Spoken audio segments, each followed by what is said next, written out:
성탄절을 준비하는 한 날 한 날을 보내고 있습니다.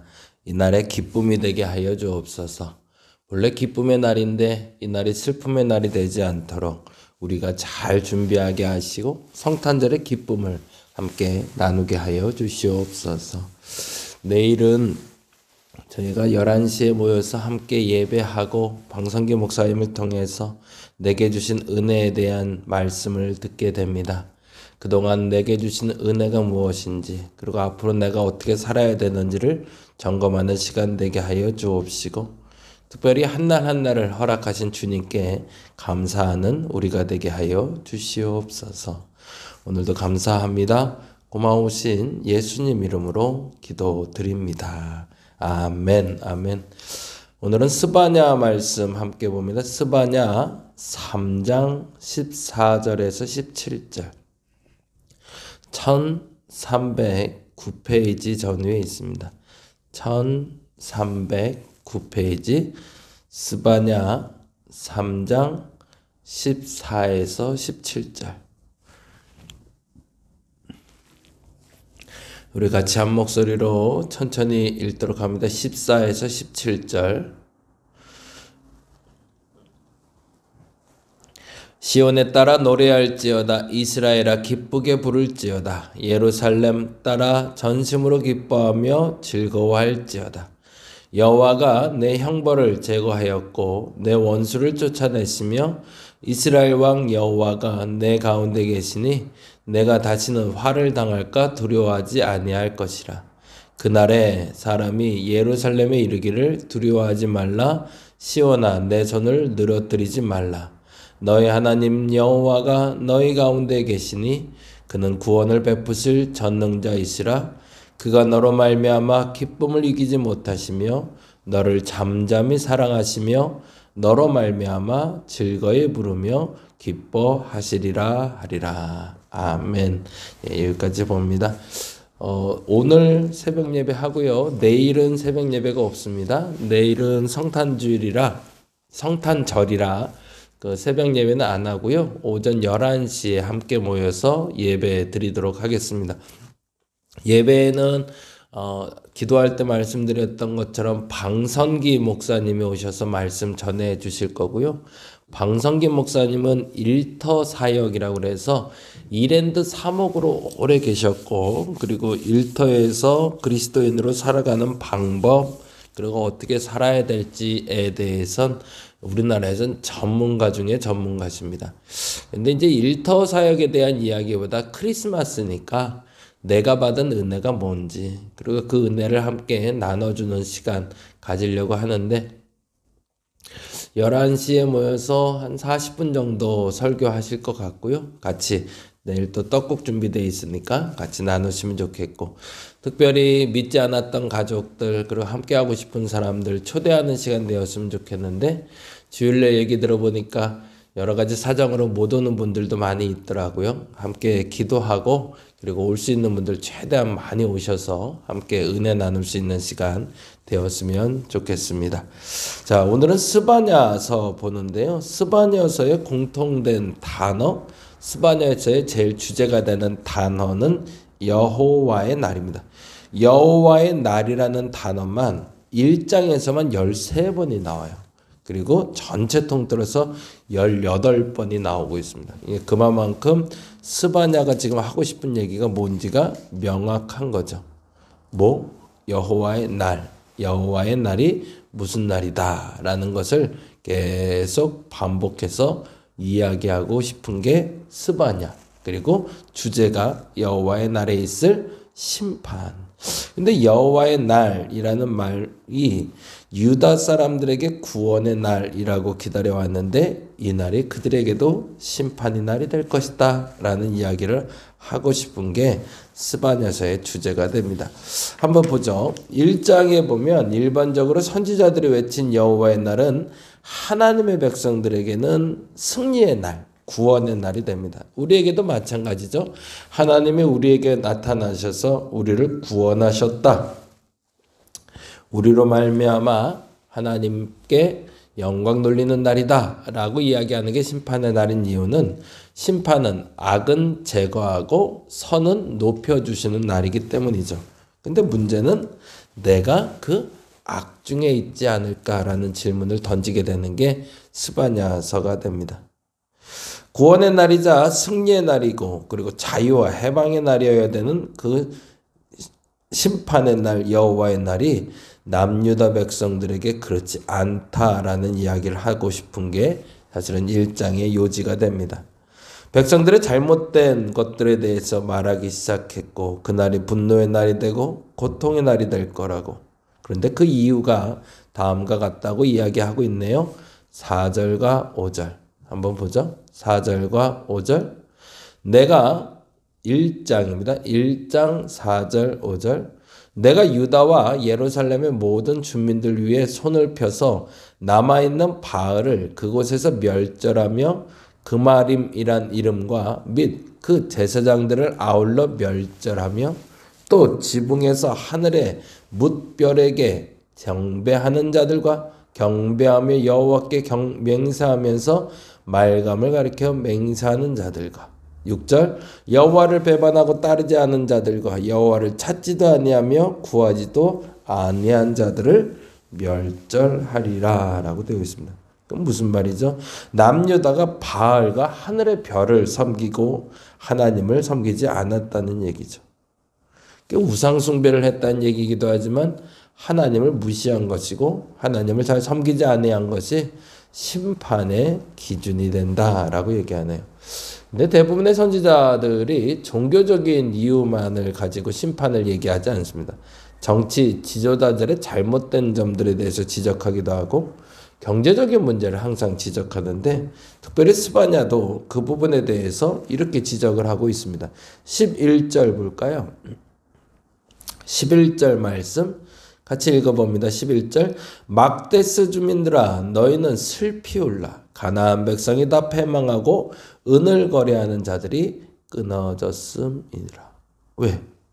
12, 13 그때에 내가 예루살렘에서 찌꺼기같이 가라앉아서 마음속에 스스로 이르기를 여호와께서도 복도 내리지 아니하시며 화도 내리지 아니하시리라 하는 자들을 등불로 두루 찾아보라. 무슨 말이죠? 무슨 말이죠? 여호와께서는 복도 내리지 않고 화도 내리지 않다. 하나님의 주권이 아니라는 거죠. 내가 돈 벌고 내가 돈 안 벌고 그거 하나님이 하는 게 아니라 내가 잘나서 돈 잘 버는 거고 내가 잘못해서 돈 잃는 거지 그게 하나님하고 무슨 상관이야? 라고 말하는 사람들이 있더라는 거예요. 그래서 그들을 등불로 찾는데 숨어 있더라도 찾아서 벌해 주신다는 얘기죠. 13절에 이렇게 얘기합니다. 그들의 재물이 노력되며 그들의 집이 황폐할 것이라 그들의 집을 건축하나 거기에 살지 못하며 포도원을 가꾸나 그 포도주를 마시지 못하리라. 경제적인 문제에 대해서 이야기하고 있는 거죠. 아마도 스바냐는 우상 섬김과 그리고 경제적인 부도덕 우리가 늘 말하는 대로 노블리스 오블리제를 하지 못하는 사람들 그 사람들에 대한 징계가 바로 여호와의 날이라고 얘기하고 있는 거죠. 그래서 2장에 이르러 스바냐는 계속 다음과 같이 선포합니다. 2장 1절 뭐라고 되어 있죠? 수치를 모르는 백성아 모일지어다 모일지어다. 뭐 하라는 거죠? 모여서 뭐 하란 얘기예요? 회개하란 얘기죠. 너희들이 모여서 하나님 앞에 회개하고 죄를 고백하면 하나님이 용서해 주실 것이다. 그러면은 어떤 일이 벌어질 것이다? 3절 읽어보죠. 3절 2장 3절입니다. 여호와의 규례를 지키는 세상의 모든 겸손한 자들아 너희는 여호와를 찾으며 공의와 겸손을 구하라. 너희가 혹시 여호와의 분노의 날에 숨김을 얻으리라 라고 되어 있습니다. 그만큼 급하게 지금 모여서 회개할 때고 급하게 모여서 하나님 앞으로 돌아갈 때다라고 얘기하는 거죠. 하나님 앞에 숨김없이 고백하는 순간 하나님은 그를 도와주실 것이라고 이야기하죠. 그러나 안타깝지만 4절부터 진행되는 모든 이야기는 남유다 주변 나라의 심판과 남유다의 심판에 대해서 이야기하기 시작합니다. 하나님의 진노 앞에 그들이 돌아설 마음이 없었다는 거죠. 그렇다고 해서 선지자는 늘 그렇지만 분노와 좌절만을 말하지는 않습니다. 하나님의 분노에 말미암아 인생들의 좌절을 얘기하는 것이라 좌절 가운데 희망을 얘기하고 싶은 거죠. 하나님이 자기 백성을 벌하시는 이유는 심판이 아니라 회복이기 때문이죠.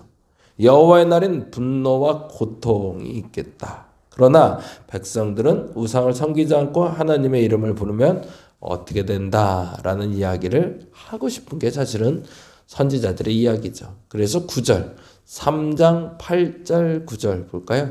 3장 8절 9절에 보면 이렇게 되어 있습니다. 나 여호와가 말하노라. 그러므로 내가 일어나 벌할 날까지 너희는 나를 기다리라. 내가 뜻을 정하고 나의 분노와 모든 진노를 쏟으려고 여러 나라를 소집하며 왕국들을 모으리라. 온 땅이 나의 질투의 불에 소멸되리라. 그때에 거기다 줄쳐놔야겠죠. 그때에 내가 여러 백성의 입술을 깨끗하게 하여 그들이 다 여호와의 이름을 부르며 한 가지로 나를 섬기게 하리니. 그것이 목적이라는 거죠. 사실은 그러므로 말미암아 하나님의 심판의 두려움에 빠지는 것이 아니라 하나님의 구원에 참여하게 하는 게 목적인 거죠. 겸손한 마음으로 하나님을 의지하면, 악을 행하지 않고 거짓을 말하지 않으면 하나님은 그를 지켜주리라 라는 약속입니다. 그 약속의 성취가 14절에서 17절 오늘 읽은 본문이 되죠. 14절 읽어볼까요? 14절 3장 14절입니다. 시온에 따라 노래할지어다. 이스라엘아 기쁘게 부를지어다. 예루살렘 따라 전심으로 기뻐하며 즐거워할지어다. 왜? 하나님의 심판이 구원으로 바뀌었으니까. 여호와의 내 형벌을 제거하였고 내 원수를 쫓아냈으며 이스라엘 왕 여호와가 내 가운데 계시니 너는 다시는 화를 당할까 두려워하지 아니할 것이라. 죄를 지었지만 주께서 나와 함께 하심으로 말미암아 그 화가 아니다. 16절 그날에 사람이 예루살렘에 이르기를 두려워하지 말라. 시온아 내 손을 늘어뜨리지 말라. 17절 너희 하나님 여호와가 너희 가운데 계시니 그는 구원을 베푸실 전능자이시라. 그가 너로 말미암아 기쁨을 이기지 못하시며 너를 잠잠히 사랑하시며 너로 말미암아 즐거이 부르며 기뻐하시리라 하리라. 아멘. 그렇게 되는 날이 우리에겐 심판의 날이요 구원의 날이다 라고 이야기하고 있는 거죠. 저와 여러분에게 한 날 한 날이 그랬으면 좋겠습니다. 선지서를 보다 보면 끊임없이 하나님의 심판을 얘기합니다. 근데 그 심판이 내일이 아니지 뭐. 나는 그 심판의 날에 구원받을 거야. 심판은 나를 비껴갈 거야 라는 착각만은 버려야 됩니다. 끊임없이 그 심판을 벗어나 하나님의 구원에 참여할 수 있는 사람들은 실질적으로 그 심판을 벗어날 만큼 하나님 앞에 바로 선 사람들이기 때문입니다. 성탄을 맞이하는 우리의 마음이 기쁨의 마음이 될 수 있도록, 그리고 예배당에 나오는 우리의 마음이 즐거움이 될 수 있도록 우리가 하나님 앞에 정결하게 설 수 있는 저와 여러분 됐으면 좋겠습니다.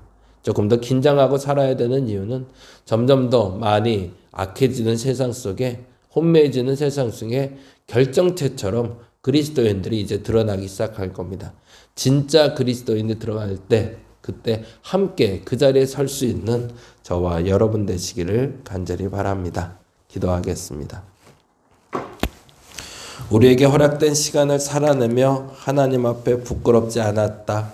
하나님의 심판이 임할 때 아멘 주 예수여 오시옵소서 라고 당당히 말할 수 있는 우리가 되게 하여 주옵소서.